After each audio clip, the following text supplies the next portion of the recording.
Quando a gente fala do investimento em ações aqui no canal, normalmente a pessoa sempre me pergunta, Raul, mas como é que eu vou ganhar dinheiro efetivamente com isso, né? Porque muitas vezes a gente fala aqui sobre uma estratégia de comprar as ações e nem vender, necessariamente investir em empresas por longo prazo. E nesse caso surgem dúvidas na cabeça dos investidores, até mais experientes, muitas vezes falam, poxa, mas da onde que vai vir o meu dinheiro, enfim, né? Então a primeira coisa que a gente começa é com uma coisa que provavelmente você já ouviu falar, né? São os dividendos. Então, quando a empresa ela trabalha ali, etc., ela acumula um lucro ao longo do ano. Esse lucro somado ali vai ficando no caixa da empresa. Em algum momento, essa empresa pode optar ou por reinvestir esse dinheiro, tentando crescer, ou por distribuir os dividendos. É muito comum mesmo, que empresas de capital aberto, há mais tempo, né, elas comecem a distribuir dividendos porque elas não veem muito mais como ganhar market share ali, ou como crescer mais e tomar mais ainda conta do mercado. Ela pega esse dinheiro, então, né, define qual o payout, então quantos por cento do lucro dela ela vai distribuir, e remunera os sócios ali que possuem ações. É claro que se você tem uma ação, você vai ganhar um valor muito menor do que quem tem 1 milhão de ações. Então, assim, a gente vai dividir ali. Para você ter uma ideia, né, só para a gente ter esse número em mente, vamos supor que uma empresa tem um lucro líquido de 1 milhão ali. Ela decide distribuir 500 mil, ou 50% o payout dessa empresa, então, em dividendos para os acionistas. Se a empresa tivesse 1 milhão de ações, cada acionista receberia 50 centavos, né? Cada ação que você tivesse, você receberia 50 centavos. Então, se você tem 500 mil ações ali, você receberia 250 mil reais. Se você tivesse mais ou menos, com base nessa proporção, você faria. Essa é uma das principais maneiras de remunerar os acionistas. Raul, mas tem empresas que não pagam dividendos. É verdade, né? Você vai conhecer diversas empresas que começam um processo de crescimento e muitas vezes elas não chegaram no limite daquele processo de crescimento. Ou muitas vezes não são nem lucrativas para distribuir dividendos, né? Espera que a empresa seja lucrativa. É claro que ela poderia fazer isso sem ser lucrativa, mas ela estaria tirando dinheiro que ela captou do mercado e devolvendo para o mercado. Então, a gente pode dizer que os dividendos são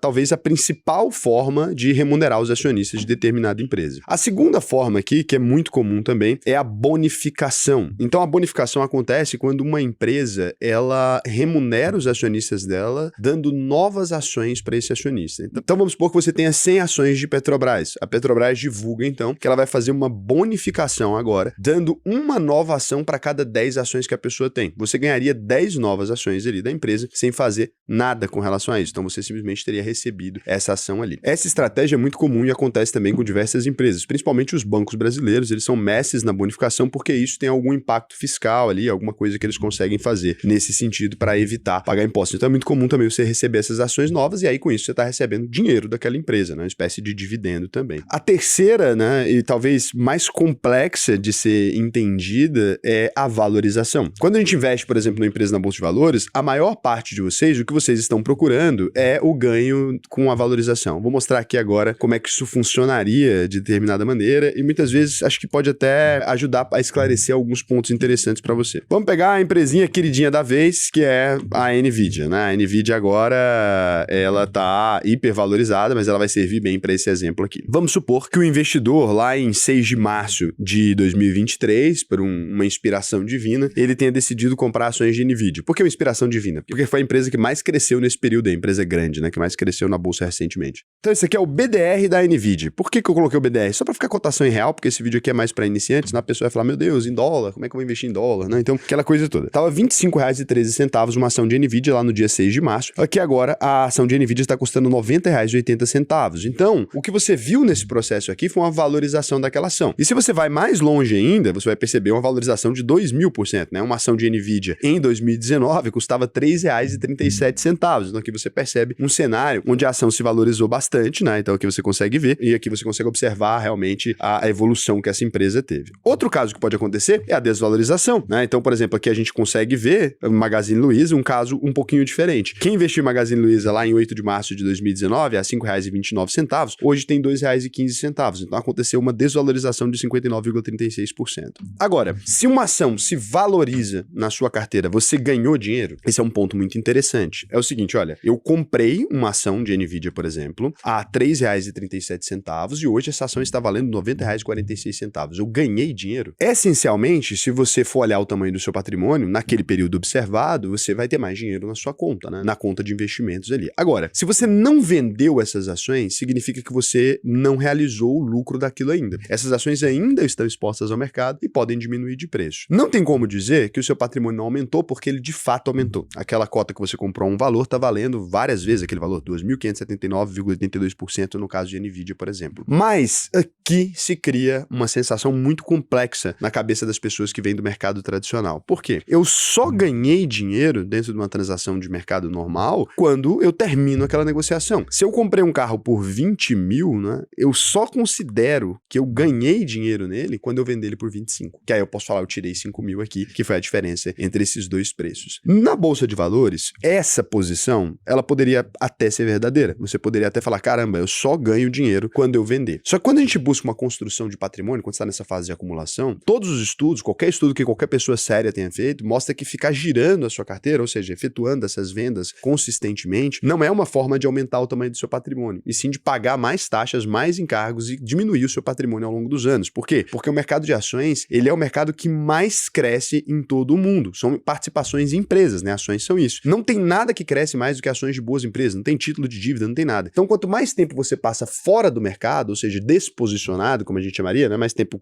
vendeu as suas ações com 100 ações, mais tempo fora do mercado, menos dinheiro você vai ter. E aí, então, o que eu vou fazer? Porque eu vou ficar valorizando as empresas para sempre? Você poderia viver dos dividendos e das bonificações ali, ou vender as ações que vierem de bonificações. E claro, se eu já atingi aquele patrimônio esperado, eu não preciso mais ficar exposto a esse mercado. Por quê? Porque agora eu poderia pôr meu dinheiro na renda fixa e ele ainda seria suficiente para eu viver. Vamos fazer uma simulação? Vamos supor alguém que tinha uma casa lá nos anos de 2019. Pouca gente tinha uma casa, né? Nesse valor aí de 500 mil, mas vamos supor que essa pessoa tivesse vendido essa casa. É só um exemplo hipotético, seria uma ideia idiota fazer isso, né? Vender sua casa e colocar o dinheiro todo em ações. Mas se a pessoa tivesse adquirido 148.367 ações de NVIDIA. Hoje, né? A R$ 90,50, essa pessoa poderia ter R$ 13.427.299. Nesse cenário, vamos supor que ela tivesse feito isso ali, não só com uma casa, ela tivesse diversificado em 5, 6 empresas, que seria o ideal lá nesse período. Então, 500 mil para cada uma, só para fazer uma simulação absurda. Agora, se a pessoa teve uma evolução em algumas, outras ela perdeu dinheiro, e agora ela tem 13 milhões de patrimônio. Compensa para ela deixar esse dinheiro ainda em NVIDIA? É isso que as pessoas acabam não entendendo. Gente, é óbvio que não. Quando a gente fala de buy and hold, você chegou já no teto daquilo que você tinha objetivado, né? Você chegou naquele lugar onde você queria, o buy and hold deixa de fazer sentido. O buy and hold só faz sentido na construção do patrimônio. Raul, mas eu não posso ficar feliz só com os dividendos que a empresa vai me pagar? Pode. Só que você tem que entender o prêmio pelo risco. Se você estiver certo agora, você tem um ganho de patrimônio. Se você estiver errado, você perde aquele lugar que você já tinha chegado. Para essa pessoa, por exemplo, que chegou a 13 milhões de patrimônio, nesse cenário hipotético, só para a gente simular, ela teria hoje uma taxa de juros de 8%, essa pessoa teria hoje a possibilidade de ter aí 83 mil de ganho só com juros, considerando 8%, e hoje a taxa Selic está em 11,25%. É claro que ela não deveria gastar tudo isso, precisaria reinvestir para manter o patrimônio, mas assim, essa pessoa poderia ganhar aí 116 mil se ela quisesse, tirando uma parte. Ela ganharia de fato 116 mil no Tesouro Selic, só que ela precisaria tirar uma parte disso para reinvestir, para não deixar o dinheiro perder o valor para a inflação ao longo dos anos. Faz sentido para essa pessoa manter esse dinheiro todo em NVIDIA? É óbvio que não, gente. Então, uma das formas de ganhar com ações, sim, quando a gente alcança o patrimônio que a gente quer, é realizando as posições e movendo esse dinheiro para um investimento um pouco mais sólido. Mesmo que a pessoa pegasse esse dinheiro e falasse, cara, vou meter 50% em renda variável, não me importa, eu quero crescer o patrimônio ainda. Ok, só que agora eu pego e diversifico em diversas ações. Quando uma ação toma conta de uma parte expressiva da sua carteira, né, e você já atingiu o seu objetivo, ficar posicionado é loucura. O mesmo não vale para quem, pô, tem um objetivo de chegar em 5 milhões de patrimônio. Eu tô com 700 mil porque a ação tal se valorizou demais, né? Se aquilo representa um percentual do seu patrimônio que você não tá confortável, 30, 40, 50, é claro que você poderia ir lá e tirar e fazer um rebalanceamento. Eu não faria, mas tem gente que faria. Agora, quando você já atingiu, não há dúvidas que a realização de lucro, ela se faz necessária, e é claro, você vai pagar os tributos, etc, né? Você teria que tirar aqui o dinheiro, mas ela se faz necessária porque você já atingiu aquilo que você gostaria. Então, acho que isso aqui facilita o entendimento de várias pessoas com relação a comprar e manter, né? Comprar e segurar. Não é comprar e segurar até a sua morte. A gente fala, até morrer, é porque você não vai querer vender, porque muitas vezes o seu patrimônio vai crescer tanto que só os dividendos já são suficientes. E a partir do momento que você ficou tantos anos com as suas ações, você já se acostumou a estar exposto ao mercado de renda variável com um percentual específico do seu patrimônio. Então, assim, eu tenho clientes, por exemplo, o cara entra na consultoria e não quer tirar o dinheiro dele de ações, mesmo ele já tendo atingido patamares maravilhosos e tal. Ele fala, não, tô tranquilo, o dinheiro que tem na renda fixa já é suficiente para eu viver o resto da vida, esse dinheiro que tá crescendo eu uso para viajar mais, eu uso para dar casa para meus filhos, etc. Não tenho grandes preocupações com perder ou vou conservar esse patrimônio. E aí a gente tem a quarta e última forma, que é o juros sobre capital próprio. Isso aqui